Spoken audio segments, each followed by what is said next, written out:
March 1943. A German ace is positioning himself for the kill shot above the Mediterranean. His wingman moves into place, closing off any escape route. Trapped between them is a solitary American pilot flying a battle-worn P-40. He's got no altitude to work with, no speed advantage, and seemingly no way to survive what's coming.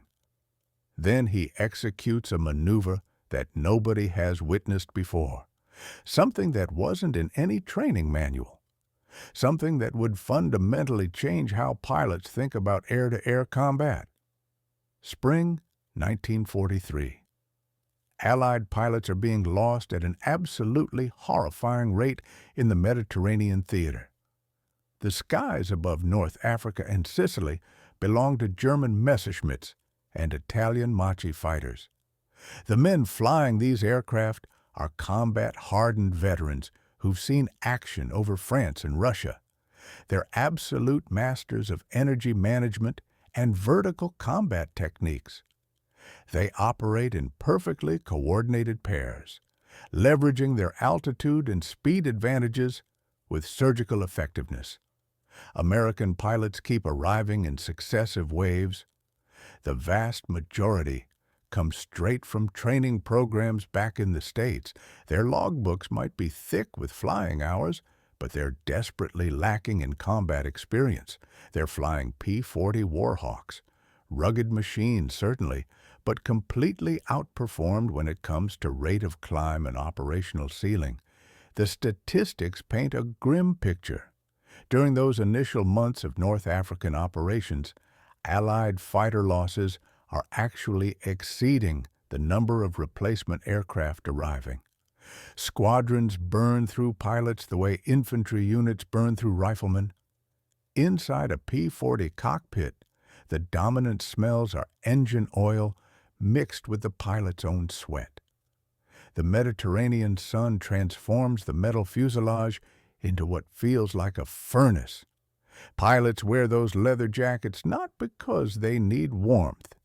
They're trying to protect their skin from burns whenever they accidentally touch the aircraft's frame. The control stick vibrates non-stop. Just 6 feet ahead, the Allison engine roars continuously, pushing waves of heat and exhaust fumes backward through the firewall. Forward visibility is severely compromised. That long nose blocks your view ahead completely. Combat flying becomes an exercise in frantic visual scanning, constantly craning your neck, eyes watering from both the physical strain and the altitude. The tactical doctrine couldn't be clearer. Maintain your altitude at all costs. Never get into a turning fight with an enemy fighter. Use whatever speed you have to break contact and disengage. Always fight as a pair. Watch each other's backs. These rules have been written in the blood of countless pilots. They've been refined and perfected over 2 solid years of European air combat. And they actually work. When pilots stick to these principles, their chances of survival go up significantly. When they ignore them or improvise, they typically end up dead. But here's the problem. Doctrine is built on the assumption of rough parity between opponents. It assumes you've got the luxury of choosing when and where to fight. Over the Mediterranean in early 1943, Allied fighter pilots almost never have that luxury. They're flying escort missions, protecting bombers, cargo aircraft, and reconnaissance planes. Running away isn't an option. They can't pick and choose their battles. When German fighters come diving down on them from above, they have to absorb that initial attack and somehow survive long enough to break up the enemy formation. Most of them don't make it. The Luftwaffe's vertical attack tactics are absolutely devastating in their effectiveness. A Messerschmitt begins its dive from 20,000 feet, building speed until it's screaming along at over 400 miles per hour, closing to firing range in mere seconds. By the time the P-40 pilot spots the threat, it's usually too late. Cannon shells walk their way up the fuselage in a deadly progression. Fire erupts. The aircraft goes into an uncontrolled tumble, trailing smoke and debris, and the sky simply moves on to the next victim. Between missions, pilots gather in the shade cast by their aircraft's wing roots, speaking in hushed tones. They're comparing experiences, pooling their observations. They sketch tactical diagrams in the sand with sticks. They debate deflection angles and energy management concepts. Some are convinced the answer lies in getting better equipment. Others push for more extensive training programs. A handful have started to believe that winning the air war with current resources is simply impossible. Every single one of them is physically and mentally exhausted. Every single one has watched friends burn to death in their cockpits. Ground crews work straight through the night, patching up bullet damage, replacing canopies that have been shot to pieces, scrubbing blood out of pilot seats. They don't talk about what they're cleaning up. The mechanics develop their own superstitions over time. Some flat out refuse to work on any aircraft that's already lost 2 pilots. Others inscribe tiny symbols onto engine cowlings, prayers written in grease pencil. Everybody knows what the statistics say. Everybody pretends they don't. In the officers' tents, intelligence summaries are constantly tallying up the losses. Charts track kill ratios with clinical precision. After-action reports recommend various tactical adjustments. Squadron commanders fire off cables requesting better aircraft, additional fuel allocations, and longer training cycles for new pilots. The responses they receive are sympathetic in tone, but frustratingly vague on specifics. Everyone's running short on everything. This is a global war now. Resources get directed to wherever they're deemed most critical. The Mediterranean is considered a secondary front in the grand scheme. The pilots simply make do with what they've got. And then there's this quiet pilot from a small town who speaks with a soft drawl and has this habit of constantly sketching in his notebooks. He starts asking questions that nobody else has thought to ask. If this kind of history resonates with you, go ahead and tap that like button and hit subscribe for WW Combat Sky. His name is Lance Wade. He was born in a small Texas town, raised on stories about barnstormers and the pilots who flew the early airmail routes.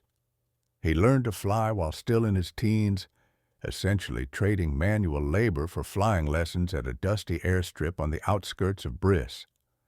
He had no money, no useful connections, just an all-consuming obsession with understanding the mechanics of flight. He devours everything he can get his hands on.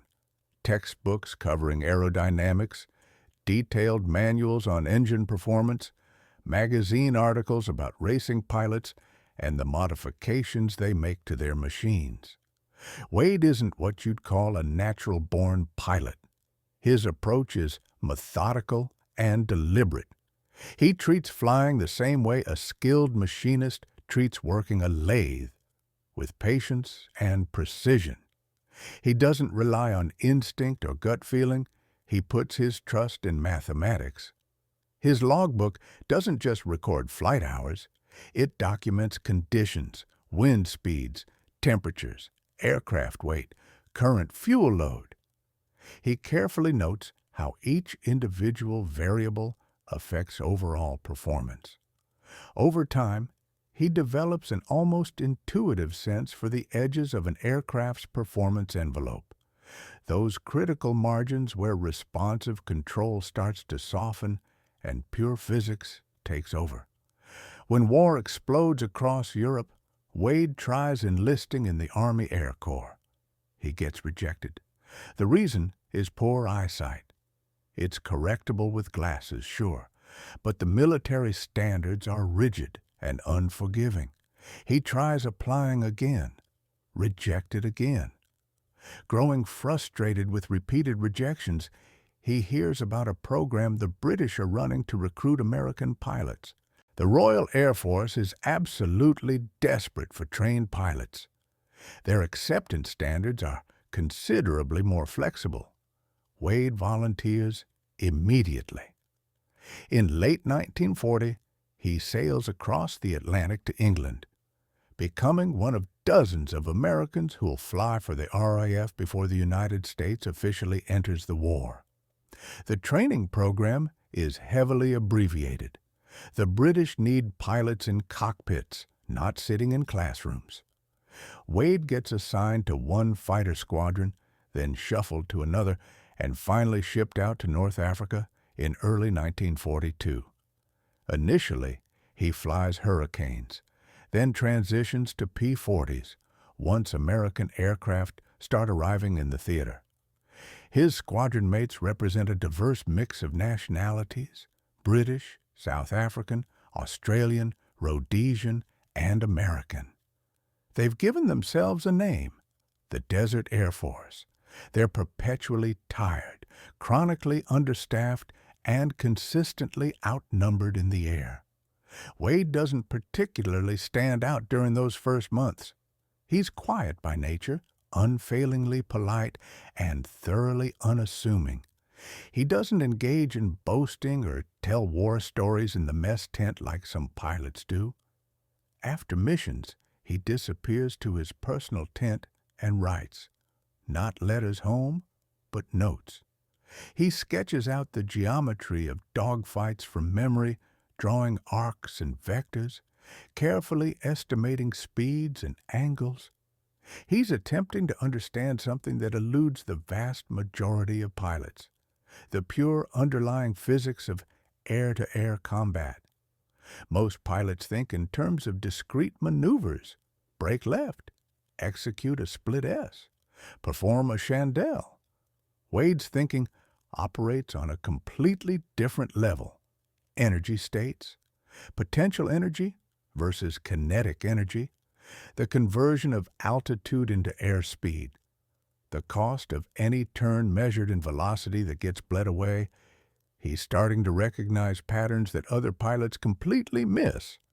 He comes to realize that existing doctrine isn't necessarily wrong.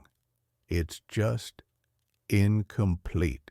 It teaches pilots what actions to take, but it doesn't explain the why behind those actions. It fails to explain the underlying mechanical principles. He begins conducting experiments, small-scale tests initially. He adjusts his throttle settings during climbs, searching for the optimal rates of ascent. He tests exactly how much he can tighten a turn before the aircraft begins shuddering toward a stall. He pushes these limits during solo training flights, where any mistakes won't result in a wingman's death. His ground crew starts noticing unusual wear patterns on his aircraft. Tires are scuffed up from particularly hard landings. Paint is scraped off the wingtips. The crew chief asks him if there's a problem with the plane.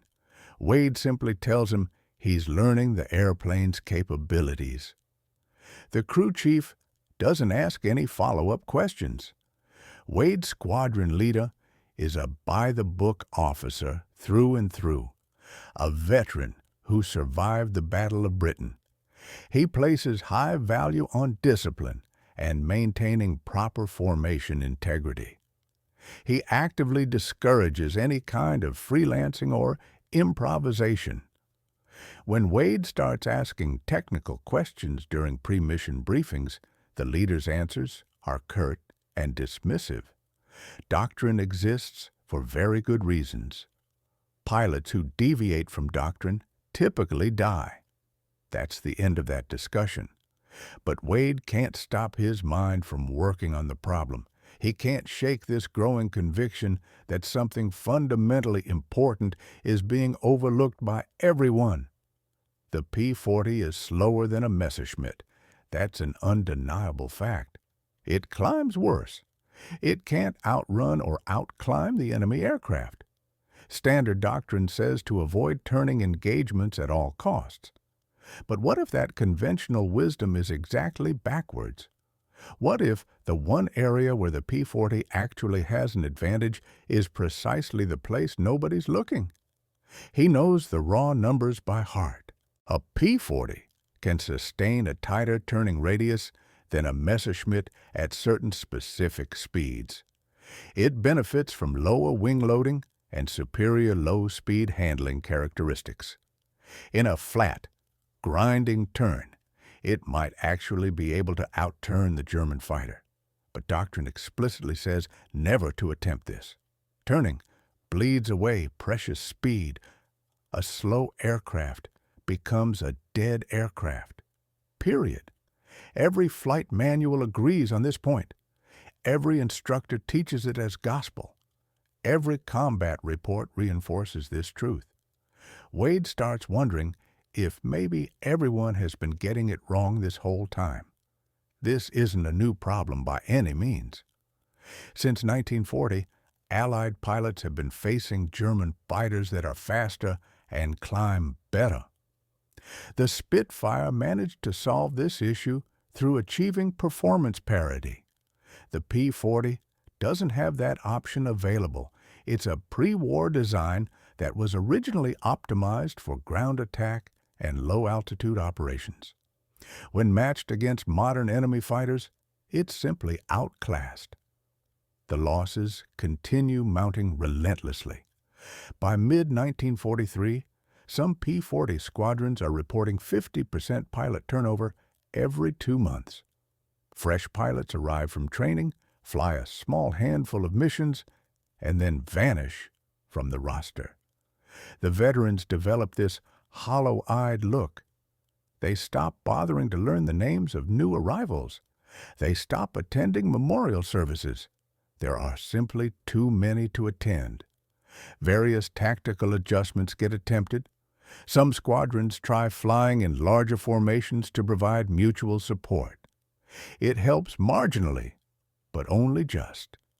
The Luftwaffe adapts quickly, using their altitude advantage and the element of surprise to split formations apart before they can respond effectively.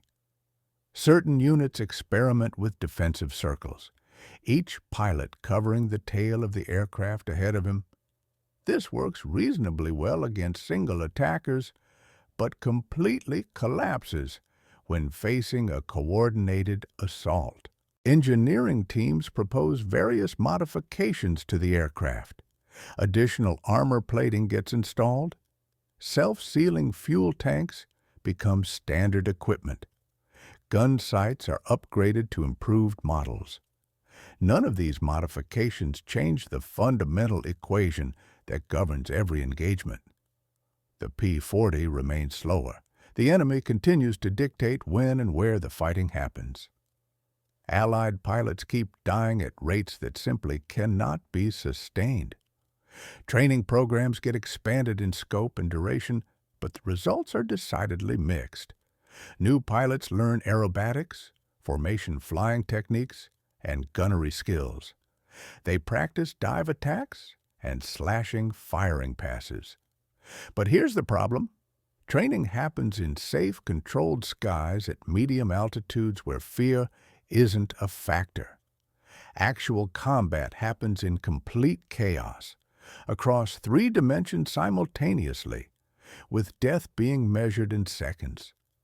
The gap between what happens in a classroom and what happens in a cockpit simply cannot be bridged through training alone. Some pilots crack under the immense psychological strain. They develop physical tremors, chronic insomnia, and sudden, explosive rages. Flight surgeons quietly remove them from flight status. Other pilots go in the opposite direction. They grow reckless and take suicidal risks, almost as if they're eager to end the unbearable waiting. A small number simply refuse to fly anymore. Courts-martial proceedings are rare. Everyone understands the reality. The real question isn't why some men break. It's why more of them don't. And throughout all of this turmoil, the tactical doctrine remains completely unchanged. Maintain your speed. Avoid turning engagements. Disengage whenever possible. These rules might as well be carved into stone because nobody has managed to find a better answer. Nobody has successfully proven that an alternative exists. The cost of experimental tactics is death, and death is already far too common. But Wade cannot stop his mind from circling back to energy management concepts. He lies awake in his tent at night, listening to the wind snapping the canvas walls, running complex equations through his head. He understands that any turn costs speed. That's basic physics. But speed can be regained afterward. A tight turn imposes G-forces on both pilot and aircraft, but the human body can endure significant G-forces. A slow aircraft is certainly vulnerable, but only if the enemy can successfully bring their guns to bear.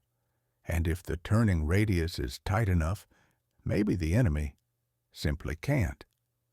He begins visualizing a potential maneuver in his mind. It takes shape slowly over weeks of careful thought and endless sketches, a hard descending turn that gets initiated at the precise moment of attack, not some gentle defensive break, not the standard defensive spiral taught in training, something considerably more violent. A full deflection pull on the stick, maximum G-loading, deliberately bleeding off speed to tighten the radius as much as physically possible. The goal isn't to escape the engagement.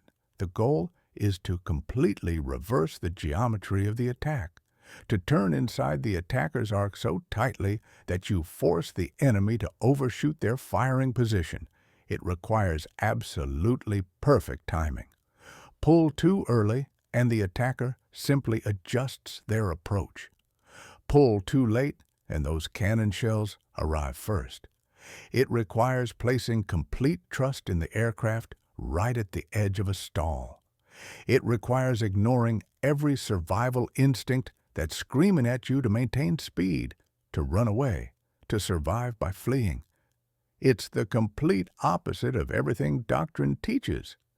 It's effectively suicide, unless it actually works. Wade has absolutely no way to safely test this theory. Training flights don't simulate an actual attacker diving at you at 400 miles per hour. No friendly pilot is going to press a mock attack run that aggressively close. The only way to know if this works is to try it in actual combat. And if his calculations are wrong, there won't be any second chance. He considers telling his squadron leader about this idea. He mentally drafts the explanation multiple times, but he already knows exactly what the response would be. Doctrine exists for very good reasons. Pilots who deviate from doctrine end up dead. He'd be ordered to abandon the idea immediately. He'd probably be grounded for his own safety. The concept would die right there with him. So he keeps his mouth shut about it. He files the maneuver away in his mind as a theoretical solution to what seems like an impossible problem. He continues flying standard missions exactly by the book. He follows all the rules to the letter. He survives each mission, and he waits for that moment when simply surviving won't be enough anymore. March 1943. Wade finds himself flying escort duty for a transport run over the Mediterranean. His flight consists of 4 P-40s stretched out in a loose formation, all of them continuously scanning the sky for threats. The transport aircraft lumbers along below them, heavy and painfully slow. The mission seems routine enough. Radio chatter between pilots is sparse and professional. Then the warning call crackles over the radio. "Bandits high, 2 o'clock, diving." Wade looks up and immediately spots them. Two Messerschmitts executing a textbook bounce attack. Sunlight is glinting off their canopies. They're moving fast. They're fully committed to this attack, and they've specifically chosen Wade as their primary target. His wingman breaks hard left. The other two P-40s scatter in different directions. Wade is now completely alone. The two Messerschmitts execute a split. One goes high, the other goes low. It's a vertical pincer maneuver. Standard Luftwaffe tactic. There's no escape route. Wade's hand tightens around the control stick. His mind becomes eerily quiet. The fear is definitely there, but it feels distant and manageable. He's running calculations now. Speed, attack angle, closure rate, time remaining. The leader attacks first, diving from above Wade's position. Wade sees the muzzle flashes from the guns. Tracers arc toward him through the air. They look lazy and almost beautiful. He's got perhaps 2 seconds to act. Everything in his training is telling him to dive away, to run, to use gravity to build up speed. His survival instinct is screaming the exact same thing.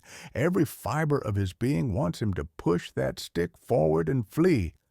Instead, Wade pulls back on the stick, hard. Full elevator deflection, the stick comes all the way back into his lap. The nose pitches sharply upward. The horizon spins around wildly. The G-forces slam him brutally into his seat. Blood drains rapidly from his head. His vision starts tunneling. The engine screams in protest. The wings visibly flex under the strain. The aircraft shudders violently right on the edge of a complete stall, and the entire world rotates around him. The Messerschmitt flashes past, too fast, too committed to the attack.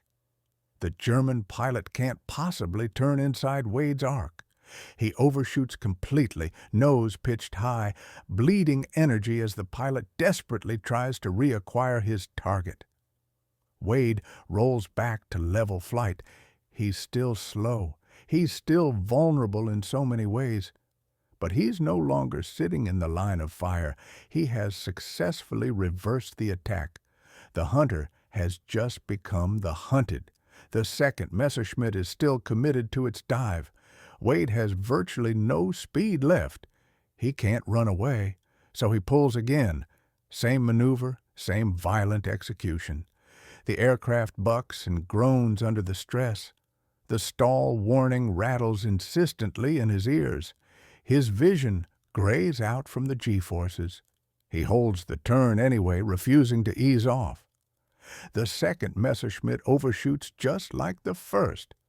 Wade rolls his wings back to level. Both attackers are now ahead of his position, climbing hard, desperately trying to regain their tactical advantage. Wade is slow. He's low on altitude, but he's still alive. The Messerschmitts don't press for another attack run. They continue climbing away, apparently unwilling to descend again into the same trap they just encountered. Wade lets them go without pursuing. He doesn't have the fuel reserves to chase them. He doesn't have the speed to catch them anyway. He turns back toward the transport formation, his hands trembling noticeably on the stick, his heart absolutely hammering in his chest. He has just executed a maneuver that should have gotten him killed by any rational calculation, and somehow it actually worked.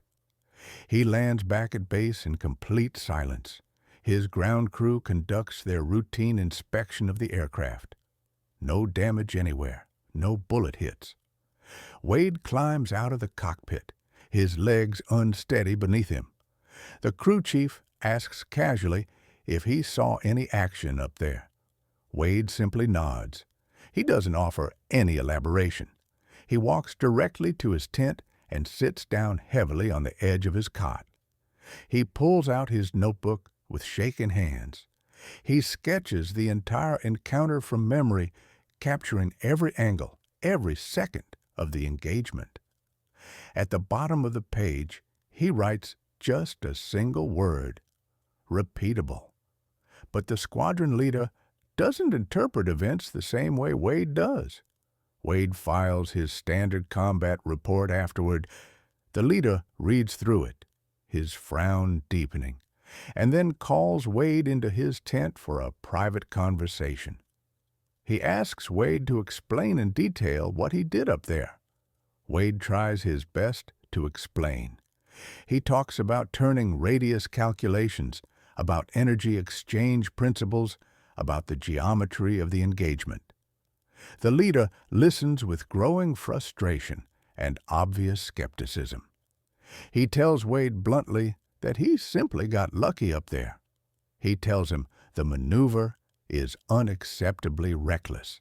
He explicitly orders him not to try anything like that again. Doctrine exists for very sound reasons. Pilots who deviate from doctrine die. Wade says nothing in response. He salutes properly. He leaves the tent. He knows with absolute certainty what he experienced up there.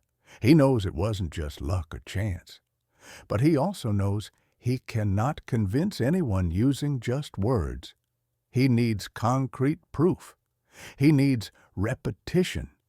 He needs other pilots to witness it working for themselves. So he continues flying missions, and he continues waiting for the right moment. April 1943. Another mission, another bounce attack from above. This time, Wade is mentally prepared and ready. The instant the Messerschmitt fully commits to its attack, Wade pulls that same violent turn, the same edge of stall arc, the same forced overshoot. This time, though, Wade has just enough speed remaining to reverse his turn again.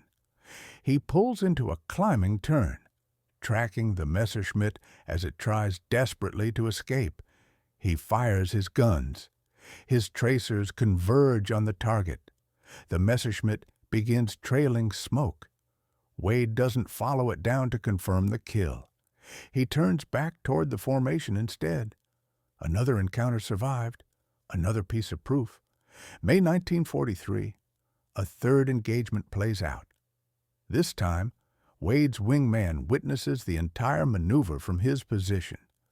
After they both land safely, the wingman immediately asks how Wade managed to pull that off. Wade explains slowly and carefully, taking his time. He draws diagrams in the sand with a stick. He talks about the timing, about the precise moment when you need to initiate the pull. The wingman listens intently to every word. On their next mission together, when they get attacked, the wingman attempts the maneuver himself. He overshoots his first attempt, pulling too early in the sequence. But he survives the engagement. On the following engagement, he gets the timing exactly right. He forces an overshoot just like Wade did. He makes it back alive. Word begins spreading through the squadron like wildfire. Other pilots start asking questions. Wade begins conducting informal briefings, sketching on whatever scraps of paper he can find, demonstrating the mechanics with his hands. Some pilots remain deeply skeptical. Others are desperate enough at this point to try absolutely anything. Gradually, quietly, the maneuver begins circulating through the entire squadron. It doesn't have any official name yet. Some pilots call it Wade's turn. Others call it the last-ditch break. A few refer to it as suicide with a chance. The squadron leader eventually hears about what's happening. He is absolutely furious. He calls Wade into his tent again. He threatens to ground him immediately. Wade listens calmly without getting defensive. Then he asks one simple question. How many pilots have survived by using the maneuver? The leader doesn't have an answer ready. Wade provides the statistics. 7 pilots, 8 separate engagements, 0 losses. The numbers speak for themselves and can't be argued with. The leader dismisses him without making any further comments, but notably, he doesn't actually issue that grounding order. June 1943 brings a significantly larger engagement. A German fighter group bounces an entire Allied squadron, 12 P-40s, suddenly facing 20 Messerschmitts. The radio erupts with overlapping calls and warnings. Pilots scatter in all directions. The sky fills instantly with tracers and smoke trails. Wade executes his maneuver twice during the engagement, forcing overshoots both times, keeping himself alive through pure technique. All around him, other pilots are doing the exact same thing. The Luftwaffe pilots, who've grown accustomed to easy kills in these situations, suddenly face targets that refuse to cooperate with the expected script. Attack runs that should succeed somehow fail. Firing solutions that should be straightforward simply evaporate. Confusion spreads through the German formation. The entire engagement lasts approximately 8 minutes from start to finish. When it finally ends, 3 P-40s have been lost, but 9 make it back to base. In previous engagements of similar size and intensity, losses typically averaged around 50%. This time, 75% of the Allied pilots survive. The mathematics are absolutely undeniable. Something fundamental has changed in how these engagements play out. After-action reports from this engagement reach higher command levels. Intelligence officers take careful note of the unusual results. A flight instructor gets sent out specifically to interview Wade. The instructor arrives deeply skeptical. He asks Wade to demonstrate what he's been doing. Wade takes him up in a 2-seat trainer aircraft. He simulates the maneuver at altitude, executing it slowly and in a controlled manner. The instructor personally experiences the G-forces, the buffeting of the near stall, the sheer violence of the pull. He lands looking pale and noticeably quiet. He files a detailed report recommending immediate further evaluation of the technique. A formal test program gets initiated. Pilots volunteer to act as both attackers and defenders in controlled scenarios. Wade teaches the maneuver in properly structured training sessions. Engineers carefully measure the turning radius, the G-loads being generated, and the speed loss incurred. They confirm scientifically what Wade had intuited through experience. At specific speeds, the P-40 can indeed outturn a Messerschmitt by a significant margin. The cost is airspeed, certainly, but the gain is survival, and that's a trade worth making. Tactical doctrine gets quietly updated. There's no official announcement, no public reversal of previous policies, but the training syllabus undergoes modifications. New pilots arriving in theater are now being taught the defensive break as a legitimate last resort tactic. Instructors place heavy emphasis on the timing and aircraft control required. The maneuver gets paired with improved situational awareness training, ensuring pilots understand both when to use this technique and when fleeing remains the better option. It's not intended as a replacement for sound tactical principles. It's an additional tool in the toolbox, a final option when everything else has failed. By summer 1943, the maneuver has spread well beyond Wade's original squadron. Pilots across the entire Mediterranean theater are now using it. Some modify the basic technique, adding rolls or incorporating vertical components. Others combine it with additional tactics, using the defensive break to set up their own counterattacks. The Luftwaffe begins adapting their tactics in response, becoming noticeably more cautious in how they press their attacks, growing wary of overshooting.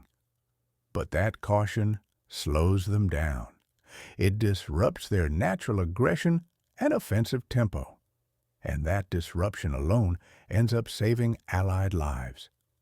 Wade's personal kill tally continues growing.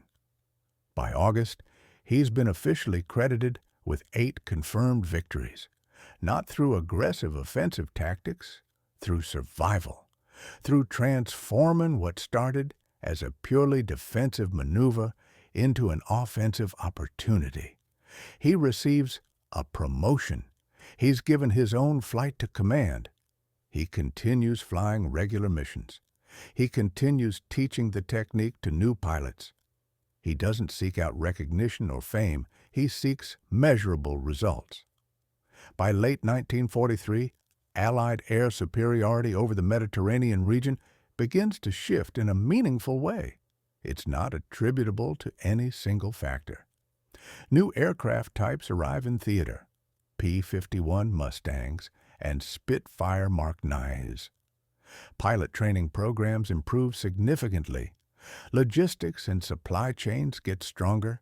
But during those crucial months of mid-1943, when the balance of air power was hanging on an absolute knife's edge, one maneuver made a measurable, documented difference. Statistical analysis, conducted after the war's conclusion, shows that P-40 loss rates in the Mediterranean theater dropped by 18% between April and August 1943. Intelligence reports from captured Luftwaffe pilots specifically mention Allied fighters using unexpected and highly effective defensive tactics. German training manuals get updated to include warnings against overcommitting to attacks on P-40 formations. The ripple effect is subtle, but undeniably real. Beyond just the raw numbers, the maneuver fundamentally changes the mindset of Allied pilots. They stop seeing themselves as inevitable victims in every engagement. They stop accepting inferiority as some unchangeable fact of life. They learn that even outmatched aircraft can effectively fight back, that physics and courage can compensate for performance gaps. Squadron morale improves dramatically. Confidence grows throughout units. Pilots fly more aggressively now, knowing they have a viable option if an engagement suddenly turns bad. Wade himself becomes something of a quiet legend in the theater. He's not flashy or showy. He doesn't actively seek fame or attention, but pilots talk about him constantly. They repeat stories about the small-town Texan pilot who literally rewrote the rules of engagement. Some of those stories get exaggerated in the retelling. Most of them remain accurate. By the end of 1943, Wade has logged over 200 combat missions. He's been credited with 13 confirmed kills. Remarkably, he has never lost a single wingman under his command. In January 1944, Wade gets transferred to a squadron flying P-47 Thunderbolts. The P-47 is an absolute brute of an aircraft, a heavy fighter with overwhelming power and armor protection. It doesn't need Wade's defensive maneuver at all. It simply overpowers opposing fighters through sheer performance. But Wade continues flying with that same methodical precision that's always characterized his approach. He continues teaching younger pilots. He continues thinking deeply about energy management and geometric relationships. He's now studying bomber escort tactics specifically, looking for inefficiencies that can be eliminated. When his aircraft suffers a catastrophic engine failure during what should have been a routine flight, he crashes immediately on takeoff. He's killed instantly in the crash. He was 28 years old. The news of his death spreads quietly through the various squadrons. Pilots who knew him personally attend a memorial service in a dusty field outside Naples. There's no elaborate ceremony. A chaplain says a few appropriate words. A bugler plays taps. The war simply moves on without pause. Wade's name appears in the official casualty lists. One more name among thousands upon thousands. There's no medal awarded posthumously, no official commendation, no mention in official histories of the maneuver that saved dozens of lives during those critical months. But the maneuver itself survives Wade's death. It becomes part of the unofficial canon of fighter tactics, passed from pilot to pilot, squadron to squadron, generation to generation. After the war finally ends, aviation historians begin the slow work of documenting combat innovations. Wade's defensive brake gets analyzed in technical journals. Test pilots recreate it using modern aircraft. It becomes a legitimate case study in energy management, a powerful lesson in how to effectively fight from a position of disadvantage. In the 1950s, the maneuver gets formally incorporated into U.S. Air Force training as what's now called a high-G defensive brake. It's taught to jet pilots who are facing faster, missile-armed adversaries. The fundamental principles remain completely unchanged from Wade's original concept.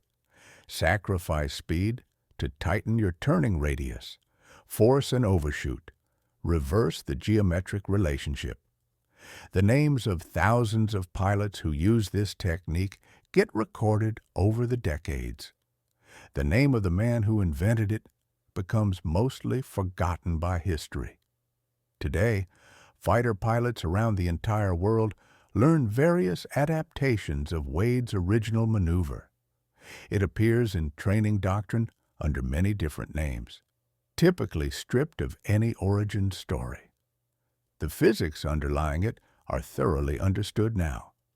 Computers can model turning performance with incredible precision. Flight simulators can replicate the G-forces perfectly. But the core insight still belongs to Wade, that survival sometimes requires doing the exact opposite of what both instinct and standard training demand. Lance Wade's grave is located in a military cemetery in Italy. Very few visitors ever stop there. There's no statue commemorating him, no plaque explaining his significant contribution to aerial combat. The historical record concerning his life and achievements is frustratingly sparse. Just a handful of combat reports, a few brief paragraphs in unit histories, scattered mentions in memoirs written by pilots who flew alongside him. The full scope of his impact on the war was never properly documented, partly because he died before the war ended, and partly because the men whose lives he saved eventually scattered to other squadrons, other theaters, other lives entirely. But physics itself doesn't forget these lessons. The equations he understood so clearly still govern every aspect of flight. The principles he demonstrated through action still apply universally. In the archives, his original sketches remain preserved, precise diagrams of arcs and vectors, serving as a quiet testament to a mind that could see past rigid doctrine to reach deeper truths. War gets remembered most often through grand strategies and decisive battles, through the actions of generals and politicians, through the sweeping movements of armies and the dramatic clash of naval fleets. But wars are also fundamentally shaped by individual moments of clarity, by a pilot alone in his cockpit, calculating angles while death dives toward him at 400 miles per hour, by the conscious choice to trust logic over fear, by the willingness to test an idea that literally everyone else has dismissed as suicidal. Wade never sought to be anyone's hero. He was simply trying to solve a specific problem. He approached air combat the same way he approached everything in his life, methodically, patiently, with deep respect for the underlying mechanics involved. He didn't invent courage itself. He didn't discover some secret weapon hidden away. He simply looked at the same impossible situation that everyone else was facing and asked a fundamentally different question. Not, how do we run faster, but how can we turn tighter? Not, how do we avoid the fight, but how do we survive it? The lesson here isn't that one man single-handedly changed the outcome of the war. The real lesson is that one man, thinking clearly under immense pressure, found a margin of advantage that everyone else had completely missed. And that margin, multiplied across hundreds of individual engagements, across dozens and then hundreds of pilots, became the critical difference between loss and survival, between growing despair and renewed hope, between a doctrine that had essentially accepted defeat and a new tactic that demanded something better was possible. Wade's story serves as a powerful reminder that innovation doesn't always emerge from laboratories or from high command. Sometimes it comes from the edge of a stall, from a pilot willing to trust his calculations more than his fear, from a quiet voice asking uncomfortable questions that challenge accepted wisdom, from the stubborn belief that there absolutely must be another way, combined with the courage to prove it when no one else is willing to try. The skies over the Mediterranean are peaceful now. All the wreckage has long since been cleared away. The old air bases are either silent or have been repurposed for other uses. The men who flew and fought in that theater are nearly all gone now, but those fundamental principles remain, encoded in training manuals, passed down through successive generations of pilots who will never know the name of the small-town Texan who first pulled that desperate, defiant turn. Some legacies get carved in stone or cast in bronze. Others get written in the physics of survival itself, in the unspoken knowledge that when your world compresses down to seconds and incoming tracers, there is always one more option available, one more calculation to make, one more chance to turn inside the enemy's arc and prove that disadvantage doesn't equal destiny. That logic and courage, when combined, can reshape the very geometry of war itself. Wade didn't live long enough to see the war's end, but his idea did, and it's still saving lives today.